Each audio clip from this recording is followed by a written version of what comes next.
What's going on, everybody? Thank you for tuning into my channel. This has been The Realtor here, and I'm taking you guys to Tucson, Arizona to visit Mission San Xavier Del Bac. Okay, it's been around since 1692, and it was built again in 1783 through 1797. We'll jump into the history of Estevanico The Moor from Spain. We'll visit the gift shop, give you guys a little bit of a history of New Spain and Mexico, which is Arizona. You gotta stay tuned.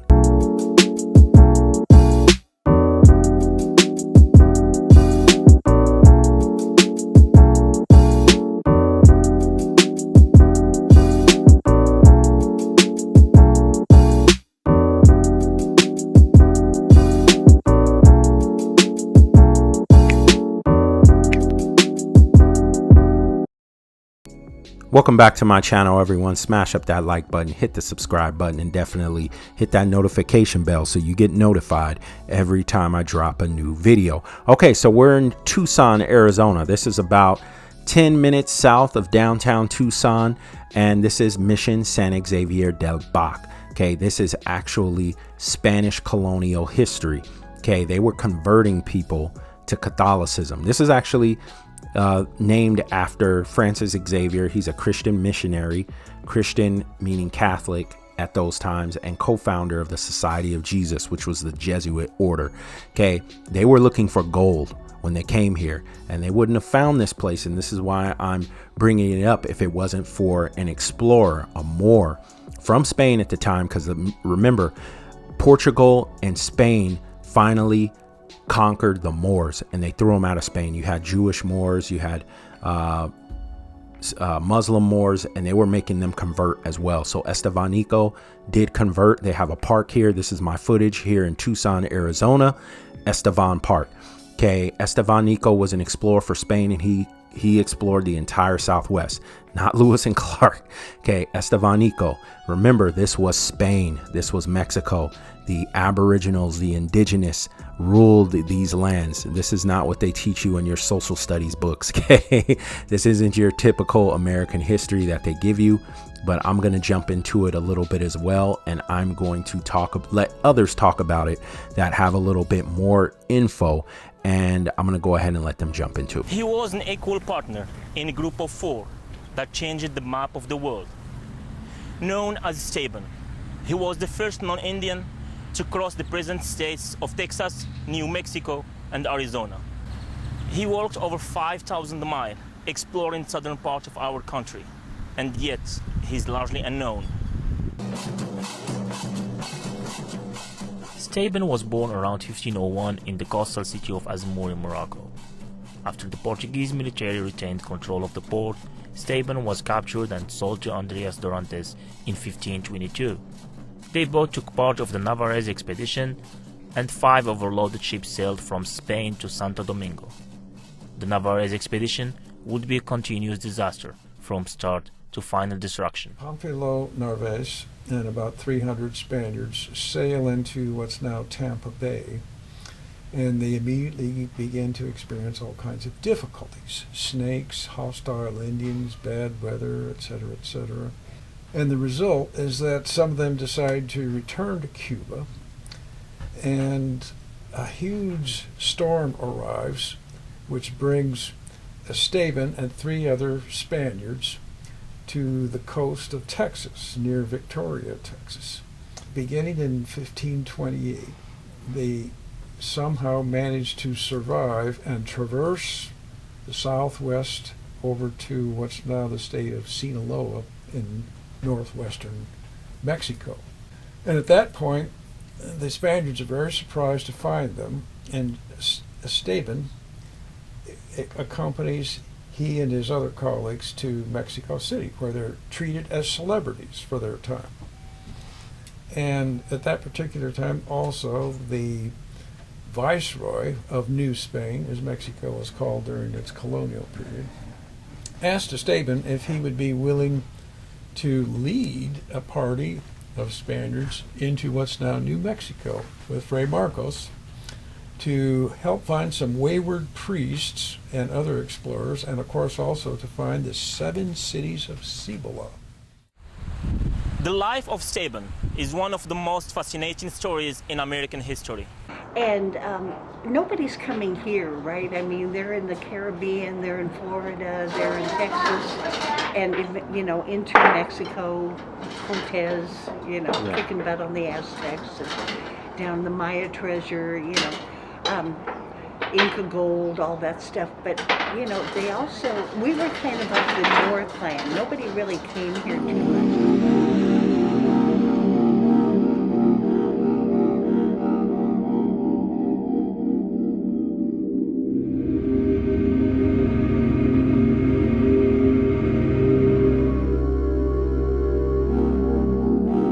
Xavier of the northern Andean highlands of Peru, known for their construction of temples and their advancements in engineering and metallurgy, successfully cultivating crops including potatoes and maize in the dry, arid climate of the Andean highlands.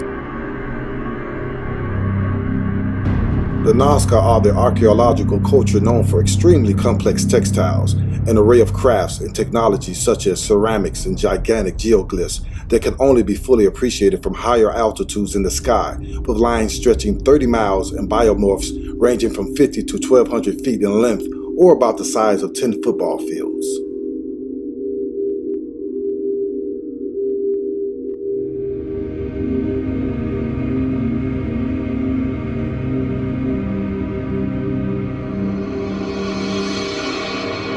The Moorish are well known for their high quality of crafts and artwork. The Moorish were specialists in art and craft work, producing pottery, murals, textiles of cotton and wool, and fashion jewelry and other objects of precious metal.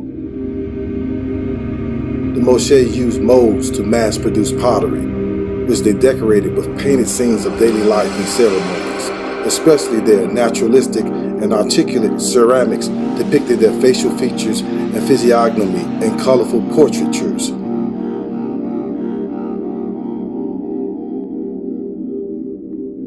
The Moorish were a priesthood culture ruled by priest kings and priestesses. The Moorish daily life included fishing, irrigation of the land to grow crops such as maize, potatoes, cotton, peppers, and peanuts. The Moorish also built a vast ceremonial center containing 2 enormous mud brick pyramids, and several of the Moorish priest kings and priestesses were buried in large tombs near the pyramids.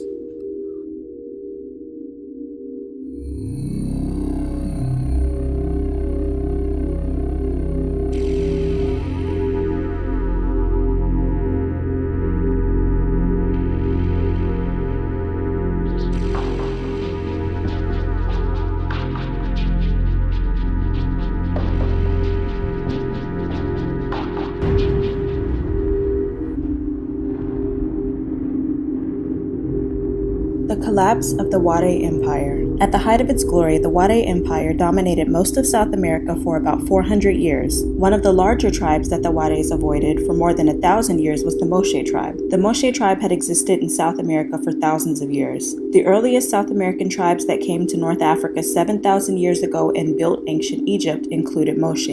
In an epic battle that would forever alter the course of South American and African history, the Moorish defeated the Wades. The Moorish-Wade War was the most defining war not only in South American history, but also in African history. When the Moorish defeated the Wades, they destroyed the Wade Empire. Moorish hated Wades because of their senseless killing of humans for heads. The Moorish went to a lot of trouble to destroy everything that reminded them of the Wade Empire.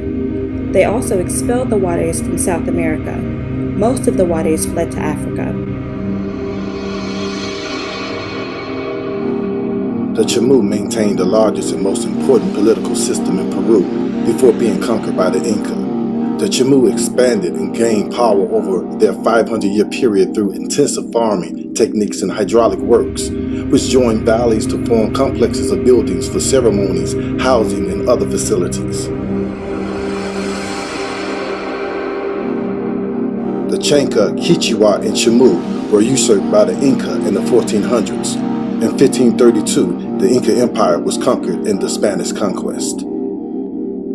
After conquering the Chanca, Quichua, and Chamu in the 1400s, the Inca then assimilated and usurped much of the indigenous civilizations along the north coast of Peru, in particular the Chamu high culture, including their political organization, irrigation systems, and road engineering into their own imperial kingdom.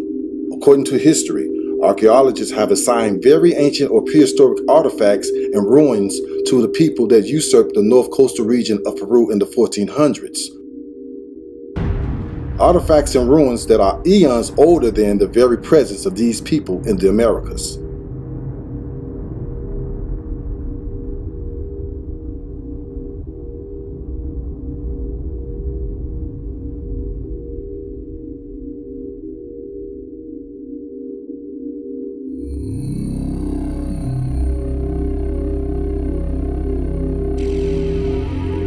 The Valdivia culture of Ecuador is one of the oldest settled cultures recorded in the Americas. The Valdivia left behind a legacy of artwork in both stone and clay.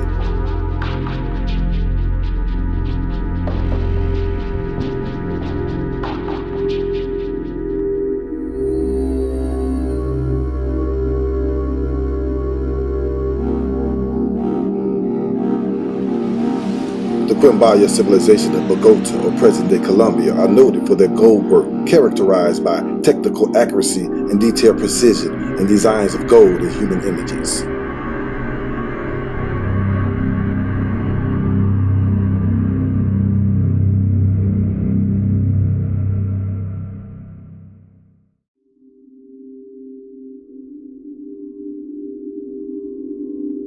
The ancient people of Costa Rica were a makeup of several ancient tribes such as the Caribs, Olmecs, Mayans, and the Corobisi, who were Costa Rica's most prolific craftsmen. Like no other, strong, talented, and faithful.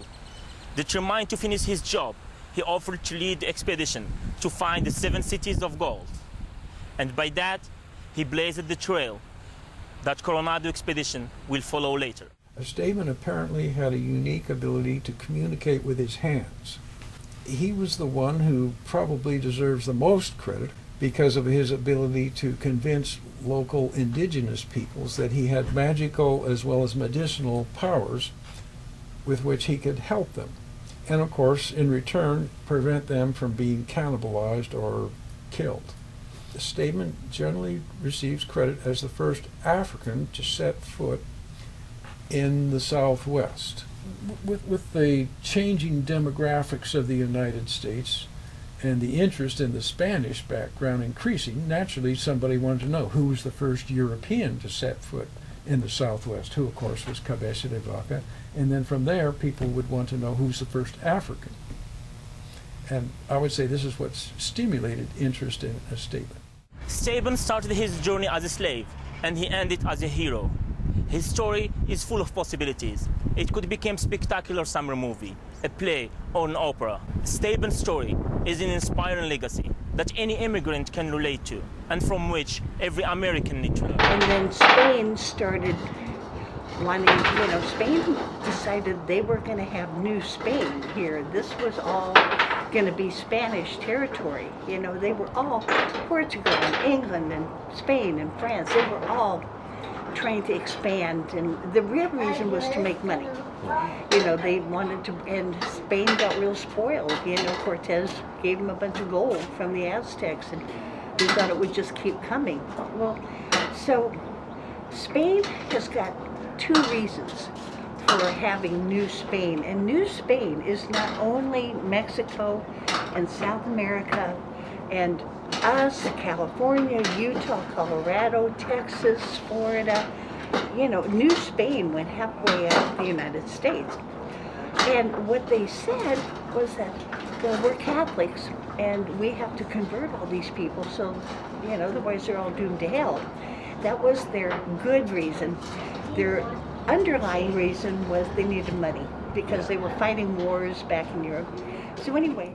All right, I'm back, everybody. Hope you enjoyed that tidbit of history there where you saw the background of Estevanico. Okay, so not only in America, the Caribbean, South America, this has been going on for hundreds, thousands of years. Okay, there were already explorers from Africa, from Asia. Okay, the Mongols were here. Okay, Siberians, they were crossing the Pacific. They're actually going to war with the Mayans, and you'll see it a little later in the video. Okay, it's in the Mayan Codex. All right, so what I'm trying to say is this is a beautiful building, beautiful architecture inside and out. If you study anything about Spain, Portugal, they still have Moorish castles there as well.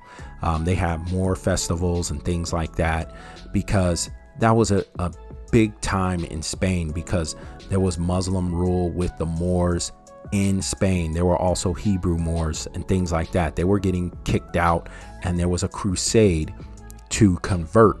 Okay, so I'm not celebrating missionaries or glorifying a mission. Okay, I'm not glorifying plantations or missions. I'm just merely stating a fact and looking at a historical building. Okay, so this building is historical. It's still here. This is the oldest European structure that is in Arizona. As we know, Arizona is full of history. They have found Egyptian tombs in the Grand Canyon. As you know, New Spain consists of half of America. Mexico, remember, before the Europeans came, the Moors showed them the ways. The Moors have been trading. That's why Estevanico could move the way he did and go so many miles, because he knows the history. A lot of people knew the history. It was the new world to them, but it wasn't the new world to the people who are already here. This is actually the old world. Okay, so Estevanico came, as you'll see a cross here in the mountain. That's what they did. They put the crosses up. Okay, and they settled here with their missionaries, and they had to convert. They were looking for gold. As you see in these videos, there was tons of gold. The Olmecs had gold. The Mayans had gold. The Aztecs had gold. As you saw my interview there with Kathy at the El Presidio Museum. I'll have a video up to that a little bit down the line. I'll put the full video up. I interviewed several at that museum. I could have talked to her for hours. Kathy was amazing, gave me so much information, a sponge full of knowledge, as she was. Thanks a lot, Kathy. If you do see this video, you were great. Thanks for that interview. But here you see inside San Xavier Del Bac. This is history. You have to see it, right? This is some stuff you just have to see, you have to contemplate, but you always got to go to the prequel. Okay, so why was this place here? Okay, why was this place here? How did it get here? What led up to it? It was Estevanico. He opened this place up for a lot of people to see. Like she said, nobody was coming north, really. Everything was centrally located in Mexico, the Caribbean, down in Peru with the Incan gold and things like that. Okay, so there's a deep history. You're not going to hear it in your social studies books. You're not going to read it there, but this is 2021. You can access any book from all types of libraries worldwide: Spain, Mexico, Canada, Brazil, France, England. Go read those explorers. Go read the books from the 1600s and the 1500s, and you can study history for yourself and find out for yourself. Okay, so you don't have to just read one book, which is a social studies 7th grade or 8th grade book. There are way bigger books that have way more facts and actually what actually happened on these expeditions. Like they said, there were, slave raids. They were enslaving and converting the indigenous that were here, and they were moving them on the Atlantic slave trade, which was from the Caribbean to the East Coast, from the East Coast to the Caribbean to South America. It was just there. There were no boats coming from Africa or anything like that. That's a fairy tale, folks. If you haven't heard by now in 2021. But anyways, I'm going to come back. We'll go to the gift shop a little later. Thank you guys for continuing to watch this video. It's very long. It's just hard to break it down in so little time, but I'll be back.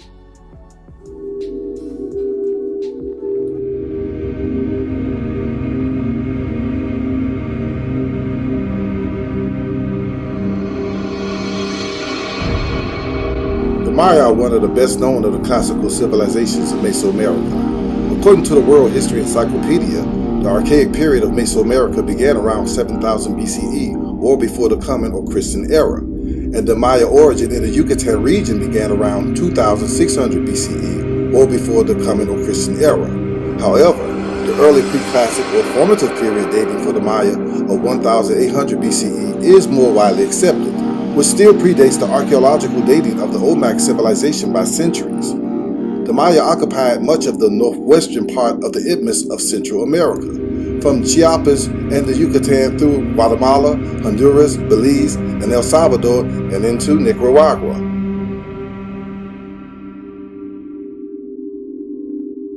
The earliest Maya were agricultural people growing crops such as maize or corn, beans, squash, and cassava.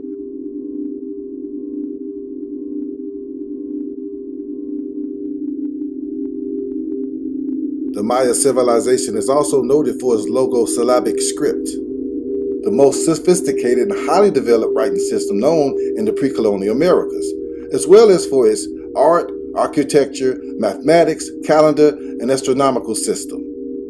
The Mayans developed a calendar of 18 20-day months plus a set of 5 days. This calendar system also included what scholars call a long count that kept track of time by using different units that ranged in length from a single day to millions of years. Contrary to popular belief, the Maya civilization never vanished.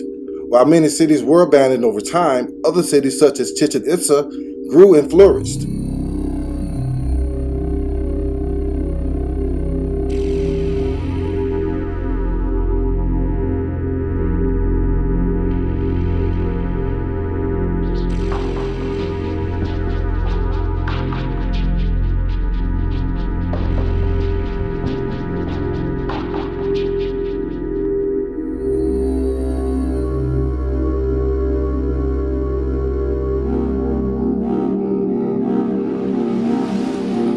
Archaeologists have found that early Maya cities were carefully planned with pyramids, temples, and other structures that were built using a grid system, confirmed by ancient ruins of urban planning and sophistication.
Alvarado took 200 blacks with him to Quito.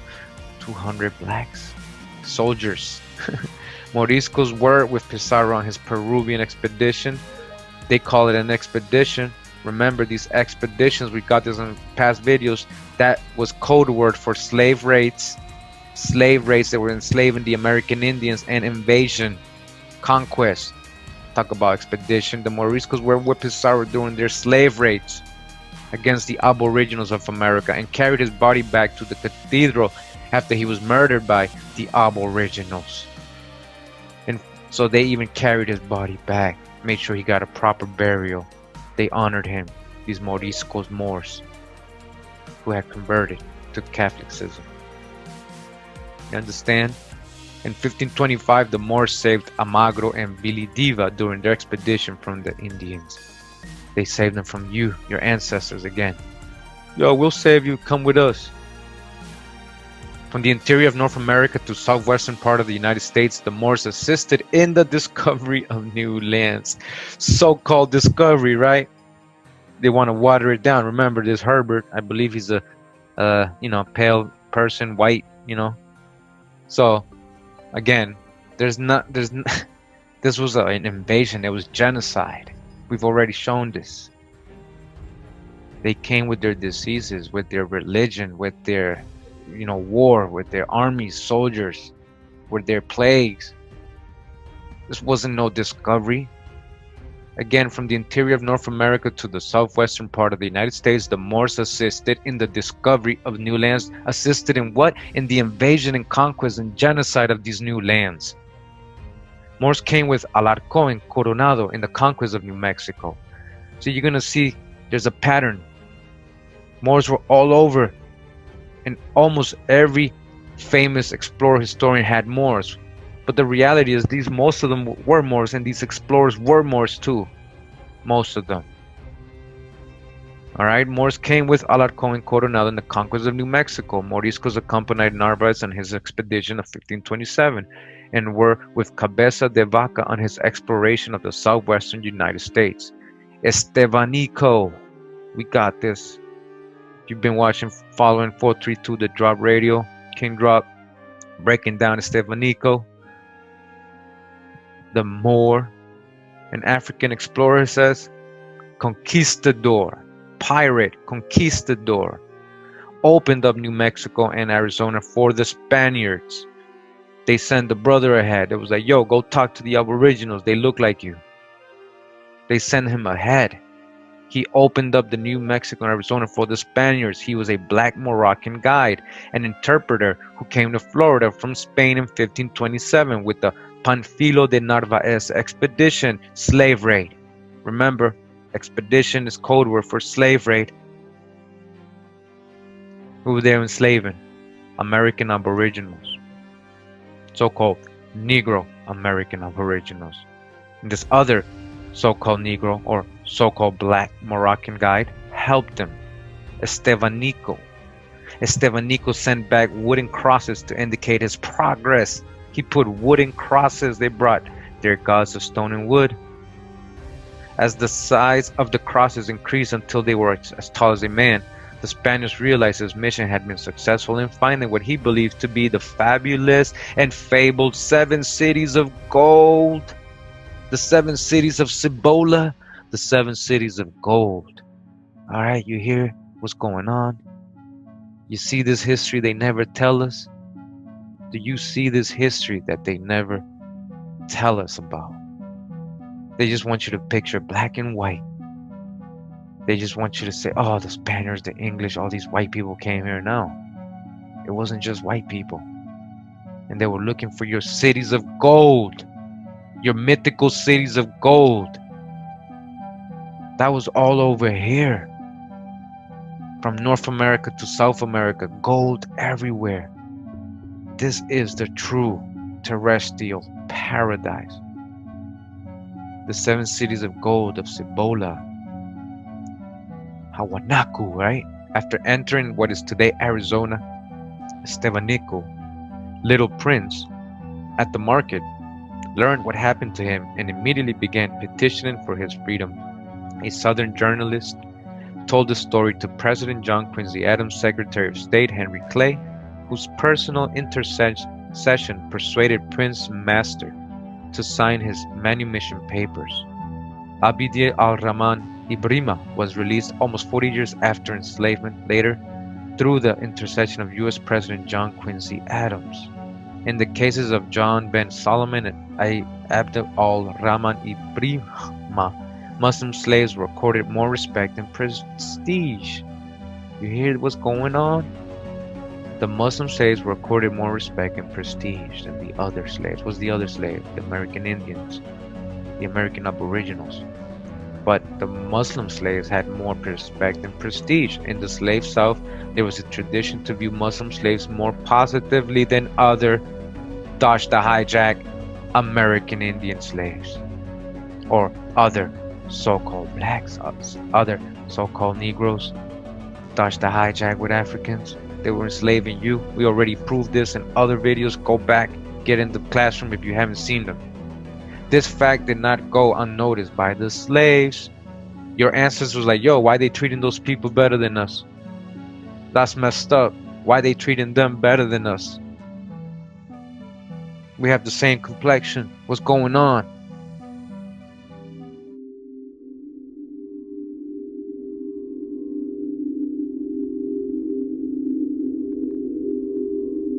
El Negro. Tres Zapotes is located on the slopes of the Tuxtla Mountains in the state of Veracruz. It is one of the most important Olmec sites and the first to be written about. Pictured is an Olmec head dated circa 1600 BC. The name Olmec was actually invented by scholars, derived from the Nahuatl word Omacado or Olmeca, which means inhabitant of the rubber country. Olmec is a reference to the rubber production in the area where many of the artifacts have been found. Much of what is known about the Olmecs was inferred from archaeological excavations at these sites, which have uncovered large earthen pyramids and platforms and monument stone carvings.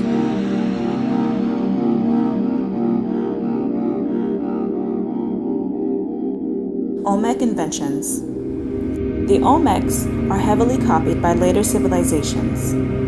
From the Olmec comes priest-ruled city-states, the rubber people who created rubber as early as 1600 BCE, the Mesoamerican calendar, writing, the idea of zero, and the ball game.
The Olmecs are especially identified with 17 huge stone heads, ranging in height from 5 feet to 11 feet tall, with flat faces and full lips, wearing helmet-like headgear, as well as their intricate works fashioned in jade. It has been speculated that the Olmecs derive in part from the neighboring Moquea or Mixozoic cultures.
All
right, you guys, thanks for watching this video here at the gift shop. I purchased quite a few items, beautiful items in these gift shops when you visit San Xavier Del Bac mission. There's so much here to purchase. I love to support locally. Like I said before, you have to visit this place. There's lots of history in New Spain, which is now Arizona, Mexico, which is now Arizona. We're very close to the border as well. And I love to appreciate all cultures, all tribes, all natives. Okay, everything that was the past, we definitely can look back now in the future and just appreciate everything and just learn from it, right? So that's what this video was about, just to shine light on a little history, because it wasn't just here, it was big. It was big. Okay, so thank you guys for watching this video. I'll put a link in the description to the next video, and I'll give all the information on the full videos for the creators for the other ones that I did feature in this video. So thanks for watching, you guys. I'll see you on the next one.